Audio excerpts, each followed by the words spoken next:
Good day everyone. Today we will tackle about the lesson 7, which is the Asian regionalism.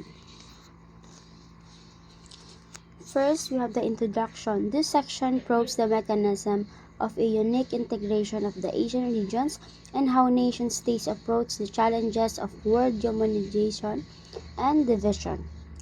So your intended learning outcomes at the end of the section is you are expected to differentiate between regionalization and globalization, identify the factors that lead to a greater integration of Asian regions, and analyze how different Asian states confront the challenges of globalization and regionalization through regionalism. First, we have the Asia, a term that originates from the West, particularly from ancient Greece. Among all the continents, it has the biggest population of at least two-thirds of the world's inhabitants. So, ang Asia daw ay nagmula sa kaluran o particular sa sinuunang Greece at sa lahat ng kontinente, ito ang may pinakamalaking populasyon, mahigit 2/3 o two-third ng populasyon sa mundo. In terms of economy, emerging and developing Asian countries and the Association of Southeast Asian Nations 5 or the ASEAN 5, which is the Indonesia, Malaysia, Philippines, Vietnam, and Thailand, had an average of 6.3% and 5.1% GDP growth, respectively, compared to the world average growth of 3.5% as of 2016. So, in terms naman sa economy, ang mga umusbong raw sa Asia ay ang ASEAN 5 o yung 5 bansang na-mention ko. So, sa tingin nyo, bakit kaya? Para sa akin, hindi lang naman talaga ang ASEAN 5 ang umusbong, sila lang talaga ang may matatag at mabilis na economic growth. So, next, we have the example of countries in Asia. First, we have the China, the home of more than 1.4 billion people and becoming one of the economic supergiants of the world. So sila yung may pinakamalakas na ekonomiya sa mundo. Next was Japan was able to adapt its policies to the dictates of the West after the World War II and consequently incorporated itself to the global economy. So sila naman yung matagumpay na nag-adapt sa mga patakaran pagkatapos ng World War III at naging bahagi ng global economy.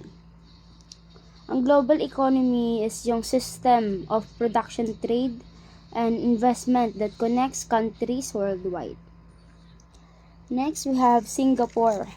Singapore has become one of the emerging centers of different culture, has tuned itself into a great cosmopolitan city-state.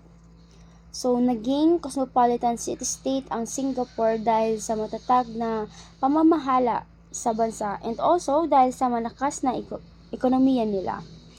Since the European Union is in mature states of regionalism, the world is now focused in Asia. Most countries want to have collaborations with East Asian countries and the Association of Southeast Asian Nations or the ASEAN members because economic and political growth in these regions have started to shape up. So sinasabi dito na maraming bansa ang gustong makipagtulungan sa East Asia at ASEAN dahil lumakas ang ekonomiya at politikal nito. At dahil nasa mature stage na ang ASEAN, nakatuon na ngayon ang mundo sa Asia. So next we have the United States. Strategically take care of its allies in Asia to maintain and further enhance its supplies of raw materials, human technological skills, and even its military force. So, sinasabi dito na pinangangalagaan ng US ang mga allies nito sa Asia para panatili at mapalakas ang supply ng raw materials, technological skills, at military forces. Next, we have Europe. Europe keeps its strong relationship with Asian countries to expand its growing business in the field of medical science and research. It cannot be denied that Asia is gaining worldwide attention. What makes an Asian nation stronger than ever? The establishment of collaboration and cooperation based on respect. So, ang example nun is the ASEAN. A regional bloc places full respect for sovereignty and independence of its members through consensus and consultation. So, sa Europe naman is para mapatibay ang relasyon with Asian countries para mag-expand o lumaki pa ang business nito in the field of medical science and research. And dahil sa rapid o mabilis na economic growth at technological advancements. So, nagkakaroon ng collaborations and cooperation sa ibang bansa. Ang consensus is yun ang pag-abot ng kasunduan o desisyon at ang konsultasyon is yung process ng pagpapalitan ng opinion at impormasyon. So, next we have the globalization, the expansion and intensification of social relations and consciousness across one time and world space.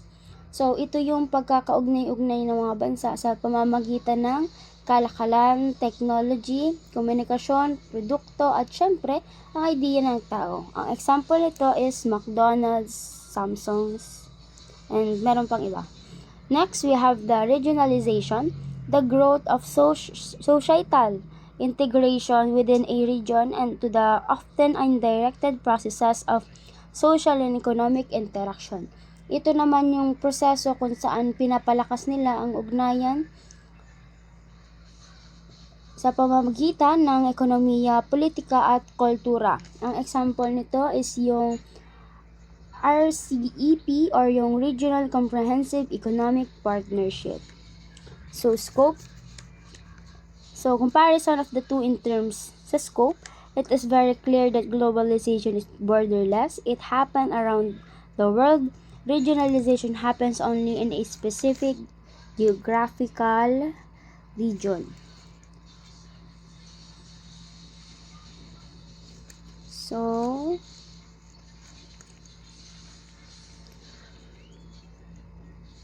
So next we have the several factors contribute to the better homogenization of Asia, especially through regionalization and globalization. Ito na yung take note ni ma'am. So babasahin ko na lang. Number 1, we have the economic interdependence. Trade agreements like the Regional Comprehensive Economic Partnership or yung RCEP or RCEP promotes economic integration, ensuring that Asian countries are more interconnected in terms of trade, investment, and economy policy. Number 2, we have the technological advancement. Globalization has allowed for technology transfer and digital connectivity, leading to a more uniform technological landscape across Asia. The rapid spread of the internet and mobile technology is enabling even the most remote areas to connect with a broader global economy. Number 3, we have the cultural exchange. Increased travel, media, and digital platforms promote shared cultural elements, fostering greater cultural understanding and exchange within the region. Asian pop culture, like K-pop or Bollywood, plays a significant role in homogenizing cultural preferences. Next and lastly, we have the migration and labor movement. The migration of labor within the region, example from Southeast Asia to East Asia for work, and the presence of a mobile skilled workforce help create a more homogeneous labor market and contribute to shared social experiences across country.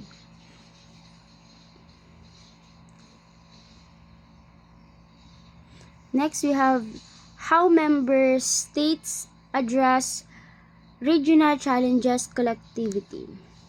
We have the trade agreements. Many Asian countries work together in trade agreements like RCEP, which help boost intra-regional trade and economic growth.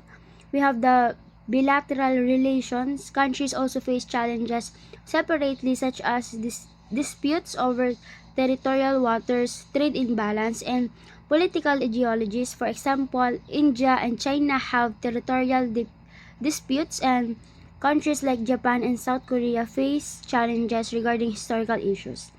Next, we have the national policies. Each country addresses regional challenges based on its own national policies, interests, and priorities. For example, countries like Japan may focus more on technological innovation and environmental sustainability, while others like Vietnam may prioritize agricultural development and poverty reduction. Hello everyone, I am Natalie Rose Amisola. I am the second reporter of Group 1. So, globalization, the expansion and intensification of social relations and consciousness across world time and world space.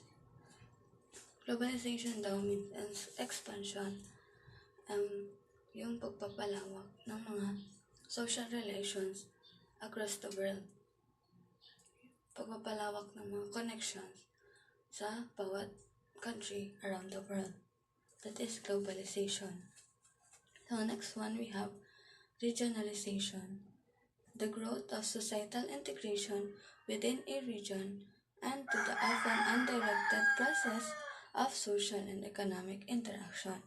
So regionalization daw means yung pag-unlad or growth within a specific region lang. That is regionalization. So, comparison of the two in terms. The scope, we have, it is very clear that globalization is borderless. So, walang hangganan or walang limitation yung globalization. And also, it happens around the world. So, globalization and regionalization, nangyayari siya sa buong mundo. So, sa lahat ng parte ng mundo, nangyayari siya yung globalization and regionalization. So next, regionalization happens only in a specific geographical region. Regionalization daw, nangyayari lang siya sa specific geographical region. Sa isang region lang siya nangyayari. That is regionalization. Next one, social and economic. Reciprocal action of regionalization are undirected because of diversity. So, reciprocal action means kung ano yung binibigay, yun din yung binabalik. Like, nire-reciprocate lang nila yung action na binibigay. So, yung mga diversity comes in different levels of development. We have politics, economics, and religion. So, comparison between regionalism and regionalization. So, what is regionalization? Regionalization, like what I said kanina, it is a process lang kung saan yung pag-unlad is nangyayari lang sa specific na region. So, we have what is regionalism? Regionalism refers to regional concentration of economic flows, also pertains to the process of intergovernmental collaborations between two or more states.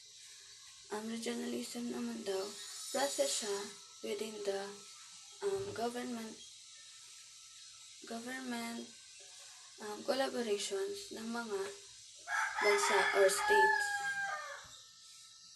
So, Asian regionalism is a new concept among the continental communities.